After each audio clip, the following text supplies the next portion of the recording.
Hey everyone, and welcome back to the channel.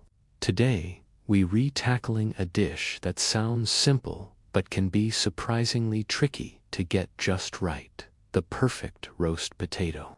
I'm talking about a potato that's ridiculously crispy and golden on the outside, but light, fluffy, and steamy on the inside. Forget soggy, forget burnt, forget bland. By the end of this video, you'll have all the secrets to make the best roast potatoes of your life every single time. Seriously, these are game-changing. So, grab your spuds and let's get cooking. First things first, let's talk potatoes. The type you choose makes a huge difference. You want a floury or starchy potato, not a waxy one.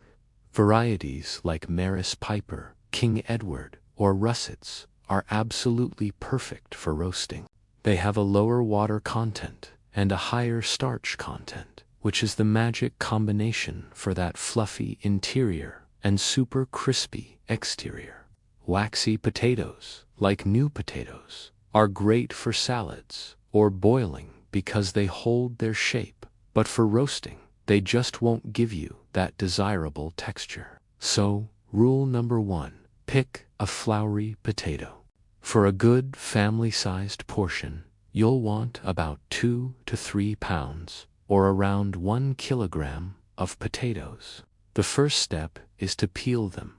I know, it's everyone's least favorite job, but trust me, it's worth it for that perfect, even crust. Once they're all peeled, we need to cut them. Don't cut them too small, or they'll dry out in the oven. You're aiming for chunks that are roughly the size of a golf ball. Try to keep them relatively uniform in size so they all cook at the same rate. This is key to avoiding some being burnt while others are still hard in the middle. Now for a crucial step that many people skip: parboiling. This is non-negotiable for achieving roast potato perfection. Get a large pot of salted water on the stove and bring it to a rolling boil. And when I say salted, I mean be generous. Think pasta water. This is your first opportunity to season the potatoes from the inside out. Carefully add your potato chunks to the boiling water.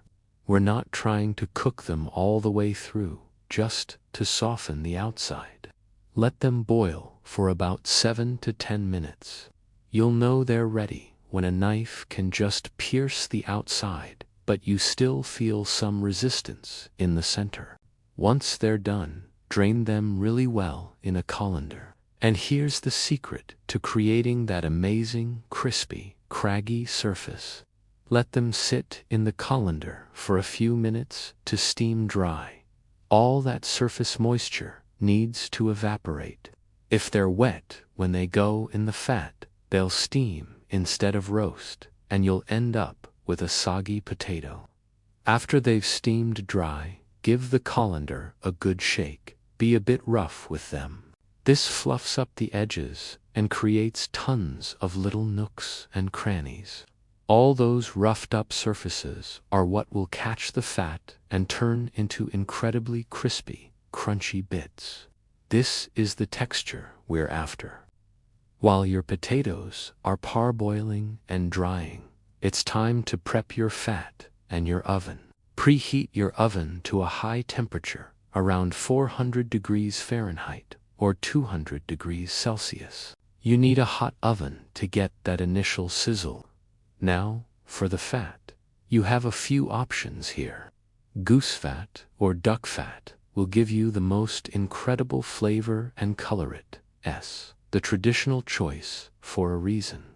But good quality vegetable oil, sunflower oil, or even beef dripping will also work beautifully. The key is to use a fat with a high smoke point. Avoid olive oil for this, as it can burn at high temperatures. Pour a generous layer of your chosen fat into a sturdy metal roasting tin enough to coat the bottom. Now, place that tin in the preheating oven for about 10 minutes until the fat is shimmering and smoking hot. This is another critical step. The hot fat instantly sears the outside of the potatoes, preventing them from sticking and starting the crisping process immediately. Please be extremely careful when you take the hot tin of fat out of the oven. Now for the main event. Working quickly but carefully, add your shaken, fluffed-up potatoes to the hot fat. They should sizzle loudly as soon as they hit the tin. That's the sound of success. Use a spoon to turn each potato over so they are completely coated in that glorious hot fat. This ensures they'll cook evenly and become golden all over. Sprinkle them with a bit more salt, some freshly ground black pepper, and, if you like, you can throw in a few sprigs of hardy herbs like rosemary or thyme, and maybe a few crushed garlic cloves. Just tuck them in amongst the potatoes.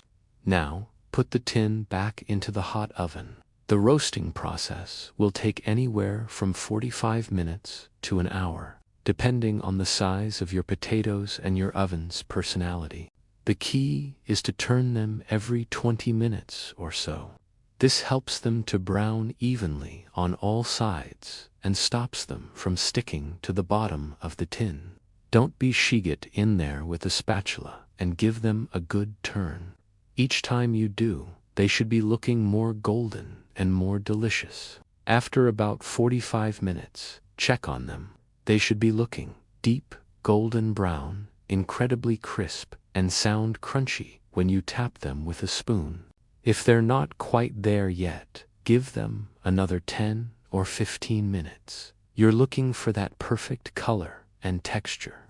Once they are done, use a slotted spoon to remove them from the roasting tin, letting any excess fat drain away. Place them in a serving dish, lined with a paper towel to absorb any last bits of oil. You can give them one final sprinkle of flaky sea salt right before serving for that extra crunch and flavor pop. And there you have it. The anatomy of a perfect roast potato. Let's recap the key secrets. Use a floury potato. Cut them into even chunks. Parboil them in salted water. Shake them to fluff up the edges. Get your fat screaming hot and roast them in a hot oven, turning regularly. If you follow these steps, I promise you will have the most amazing, crispy, fluffy, and flavorful roast potatoes that will have everyone at the dinner table begging for your secret. They are the perfect side for a Sunday roast, a holiday dinner, or honestly, just to eat on their own with a bit of gravy. Thank you so much for joining me today. I hope you feel inspired to up your potato game. If you try this recipe, please let me know how it turns out in the comments below. I love hearing from you all. Don't forget to like this video if you found it helpful, and subscribe to the channel for more delicious recipes and cooking tips. We'll see you in the next one. Happy cooking!